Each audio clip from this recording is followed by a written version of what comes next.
আসসালামু আলাইকুম। সংবাদে আপনাদের সবাইকে স্বাগত জানাচ্ছি। আমি ফিরোজ তোহা। শুরুতেই সংবাদ শিরোনাম। বাংলাদেশের সর্বশেষ গুরুত্বপূর্ণ আপডেট সংবাদ আপনাকে স্বাগত। শুরুতেই সংবাদ শিরোনাম, পরে বিস্তারিত। প্রথমে জানাবো, বাংলাদেশ ও চীন হাতে হাত রেখে এগিয়ে যাবে বললেন প্রধান উপদেষ্টা।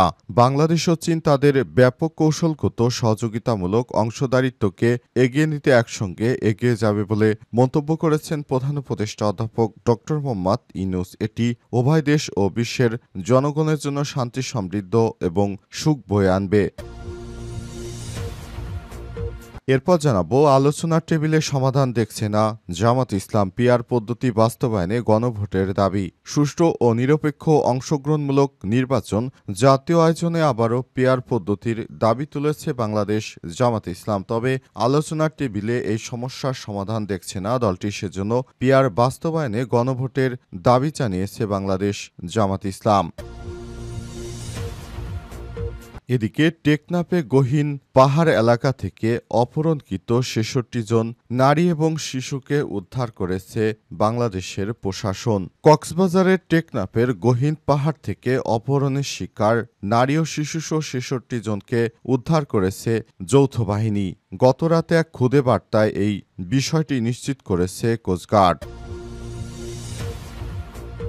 এবারে জানাবো, ২০০২ সালের ৮ জুন বুয়েটে দরপত্র নিয়ে বিএনপির ছাত্রদলের দুই পক্ষের সংঘর্ষের মধ্য পড়ে গুলিবিদ্ধ হয়ে মারা যান কেমিকৌশল বিভাগের ৯৯ ব্যাচের শিক্ষার্থী সনি। বুয়েট ছাত্রদল সভাপতি মোকাম্মেল হায়াত খান মুক্কি ও ঢাকা বিশ্ববিদ্যালয়ের এসএম হলের টগর গ্রুপের সংঘর্ষের মধ্যে পড়েছিলেন তিনি। বুয়েটে সনি হত্যার মামলার প্রধান আসামি টগর অস্ত্রসহ গ্রেপ্তার।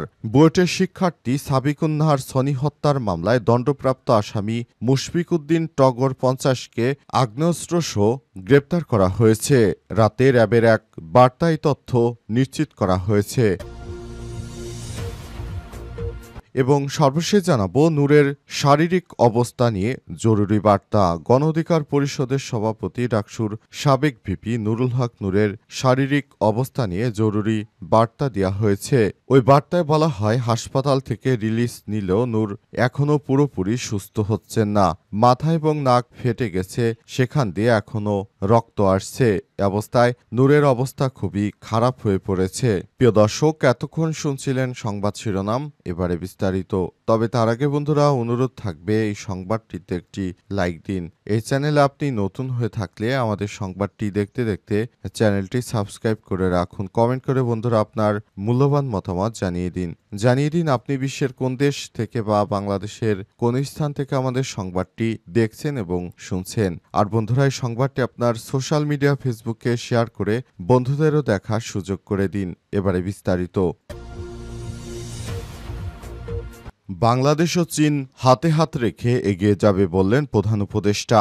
বাংলাদেশ ও চীন তাদের ব্যাপক কৌশলগত সহযোগিতামূলক অংশদারিত্বকে এগিয়ে নিতে একসঙ্গে এগিয়ে যাবে বলে মন্তব্য করেছেন প্রধান উপদেষ্টা অধ্যাপক ড মোহাম্মদ ইউনূস। তিনি বলেছেন, এটি উভয় দেশ ও বিশ্বের জনগণের জন্য শান্তি, সমৃদ্ধ ও সুখ বয়ে আনবে। গণপ্রজাতন্ত্র চীনের ৭৬তম প্রতিষ্ঠা বার্ষিকী এবং বাংলাদেশ চীন কূটনৈতিক সম্পর্কের ৫০তম বার্ষিকী উদযাপন উপলক্ষে বুধবার ১৭ সেপ্টেম্বর রাতে রাজধানীর একটি হোটেলে চীনা দূতাবাস আয়োজিত এক জমকালো সংবর্ধনা অনুষ্ঠানে প্রধান উপদেষ্টা এক ভিডিও বার্তায় মন্তব্য করেন।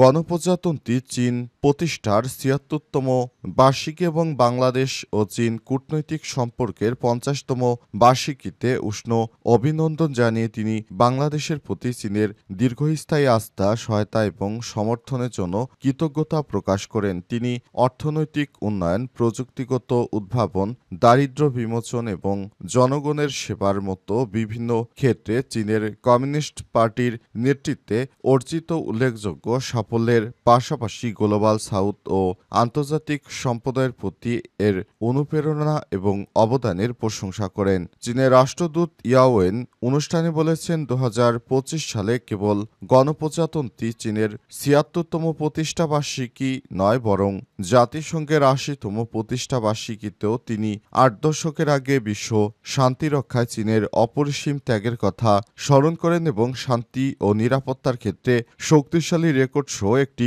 প্রধান শক্তিতে রূপান্তরিত হওয়ার কথা তুলে ধরেন।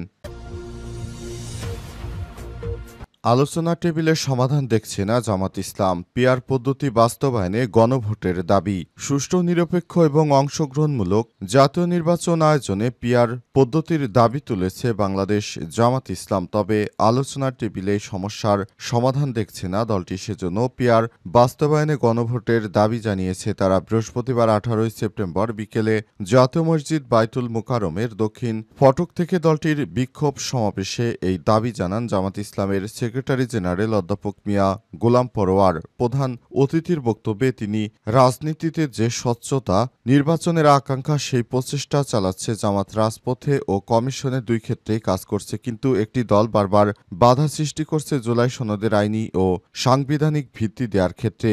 এ সময় তিনি বলেন, এটা কিন্তু কথা ছিল না। যারা বাধা সৃষ্টি করছে সেই রাজনৈতিক দলটিকে সবাই কিন্তু চেনে। এসব রাজনৈতিক দলগুলো যারা শিক্ষার্থীদের অবদানকে ভুলে যেতে চায়। ভবিষ্যতে যদি কখনো কোনো সরকার আসে, তারপর তারা যদি শিক্ষার্থীদেরকে একটি আন্দোলনকে তারা যদি কোনো সন্ত্রাসী কর্মকাণ্ড হিসেবে উল্লেখ করে, তখন কিন্তু এসব রাজনৈতিক দল কোনো ভূমিকা রাখতে পারবে না। বরং শিক্ষার্থীরা এবার শেখ হাসিনার সময় জীবন দিয়েছে, আবার নতুন করে তাদের জীবন দিতে হবে। কিন্তু আমাদের কথা একটি, জুলাই সনদ বাস্তবায়ন না করা পর্যন্ত আমরা আমাদের কর্মসূচি বন্ধ করব না।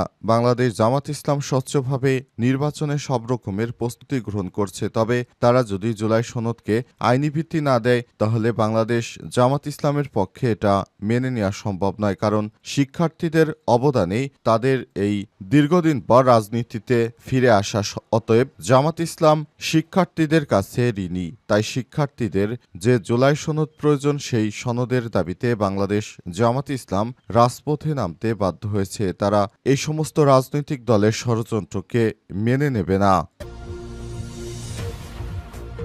টেকনাফের গহীন পাহাড়ে অপহৃত নারী শিশুসহ ৬৬ জন উদ্ধার। কক্সবাজারের টেকনাফে গহীন পাহাড় থেকে অপহরণের শিকার নারী ও শিশুসহ ৬৬ জনকে উদ্ধার করেছে যৌথ বাহিনী। বৃহস্পতিবার 18 সেপ্টেম্বর রাতে এক খুদে বার্তায় এই তথ্য জানিয়েছে কোস্টগার্ড। বার্তায় বলা হয়েছে, টেকনাফের বাহারছড়া গহীন পাহাড়ে বাংলাদেশ নৌবাহিনী ও কোস্টগার্ডের যৌথ অভিযানে অপহরণের শিকার নারী শিশুসহ ৬৬ জনকে উদ্ধার করা হয়েছে। পাচারের উদ্দেশ্যে তাদের বন্দী করে রাখা হয়েছিল। এ বিষয়ে পরে বিস্তারিত জানানো হবে বলে জানিয়েছে কোস্টগার্ড। সেখানে বিশেষ করে নারী ও শিশুদেরকে আটকে রাখা হয়েছিল। তাদেরকে বিদেশের কোনো জায়গায় পাচার করতে চায় একটি পাচারকারী চক্র। কিন্তু বাংলাদেশের প্রশাসন অনেক বেশি শক্তিশালী। তারা এ সমস্ত কুখ্যাত সন্ত্রাসীদের অপপ্রচার সম্পর্কে জানতে পেরে গেছে এবং এরপরই তাদেরকে আটক করেছে প্রশাসনের কর্মকর্তারা।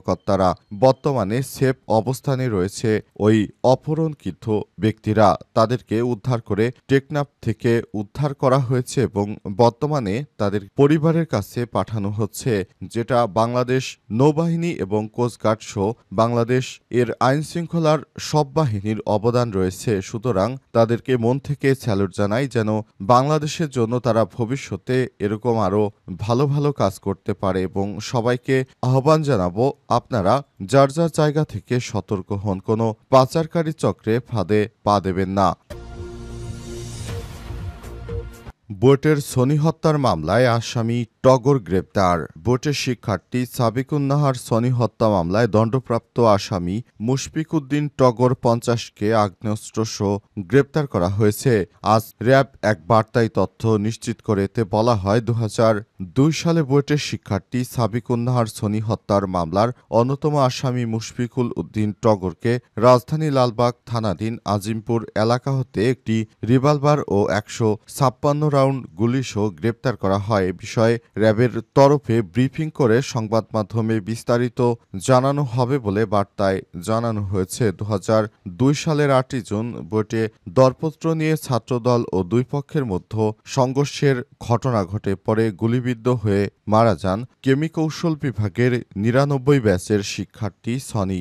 বুয়েট ছাত্রদল সভাপতি মোকাম্মেল হায়াত খান মুকি এবং ঢাকা বিশ্ববিদ্যালয়ের এসএম হলের টগর গ্রুপের সংঘর্ষের মধ্যে পড়েছিলেন তিনি। দীর্ঘ আন্দোলনের পর আসামিদের বিরুদ্ধে মামলা হয়। বিচার নিম্ন আদালতে মুকি ও টগর এবং নুরুল ইসলাম সাগরের মৃত্যুদণ্ডের রায় দেয় আদালত। ২০০৬ সালের ১০ই মার্চ হাইকোর্ট তাদের মৃত্যুদণ্ডের আদেশ বাতিল করে যাবজ্জীবন কারাদণ্ড দেয়। এছাড়াও যাবজ্জীবন কারাদণ্ডপ্রাপ্ত এসএম মাসুম বিল্লাহ এবং মাসুমকে খালাস দেয় হাইকোর্ট। মুক্তি পরে পালিয়ে যান অস্ট্রেলিয়ায়। সাগরও পলাতক রয়েছে। টগর গ্রেপ্তার হয়ে কারাগারে ছিলেন তিনি। কবে কিভাবে ছাড়া পেলেন সে বিষয়ে র্যাবের তরফে বিস্তারিত জানানো হয়নি। তবে ধারণা করা হচ্ছে ৫ই অগস্টের পর তিনি জেলখানা থেকে পালিয়ে গিয়েছিলেন।